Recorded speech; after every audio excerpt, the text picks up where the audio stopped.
প্রত্যেক বছর ভাইয়ে বাজার থেকে মাছ আনতে মানে পুরাটা লই আয় মানে আস্তা মাছ লই আয় আর এইবার খাটাইয়া লই আইছে। Hello everyone, welcome back to my new video. সবাই কেমন আছো তোমরা? আশা করি ভালো আছো আর আমি তো খুবই ভালো আছি। আর এটা হইলো মানে সংক্রান্তির আগের দিনে মানে যেদিন পিকনিকের দিনের ভিডিও। আর এখানে দেখো ভাই তারা বাজার করে লই আই গেছে আর তো আমি এখানে আই গেছি প্যাকেট করলাম মানে মাছটি ধুইয়া রাখা দিমু ফ্রিজে ঢুকাই আর পরে একটু পিঠা উঠা সব কিছু শেষ করে তারপর রান্না করা টাইমও। তো দেখো এখানে আমি মাছটি ধুইয়া মানে ধোয়াত লইয়াই গেছি, তো এখানে মাছ টাছ ধুইয়া আর রান্না করে রেখে দিব। আর আমরা আগের দিন মানে সংক্রান্তি দিনের লেগে আমরা আগের দিন রাত্রেবেলা রান্না করে রেখে দিই, আমরা প্রত্যেক বছরই করি যাতে আমরা সংক্রান্তির দিন একটু ফ্রি থাকি, কারণ বাড়িতে কীর্তন উর্তন আইব একটু মানে রান্নাটা থাকলে ব্যস্ত থাকবো। তো এখানে দেখো আমি চিকেনটা আর বাড়ির থেকে কাটা হয়েছে।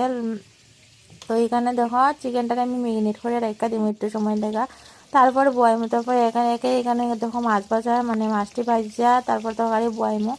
আর রাত্রিবেলার লেগে রান্না করে রাখবো, আবার হালকার লেগেও আলাদা আলাদা করে রান্না করে রাখতে লাগবো। তো ভাবলাম মায়ের দিকে পিঠা বানাইতেছেন যখন, তো আমি এদিকে রান্নাটা শেষ করিলে বন্যু আমার সব কিছু হেল্প করে হাতে হাতে হেল্প করে দিলাইছে।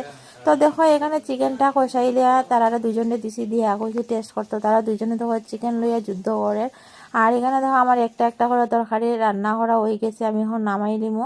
আর টাটা সবাই রে, ভিডিওটা কেমন লাগলো অবশ্যই কমেন্টে জানাইও। আর হ্যাপি মকর সংক্রান্তি সবাই রে জানাই অনেক অনেক শুভেচ্ছা।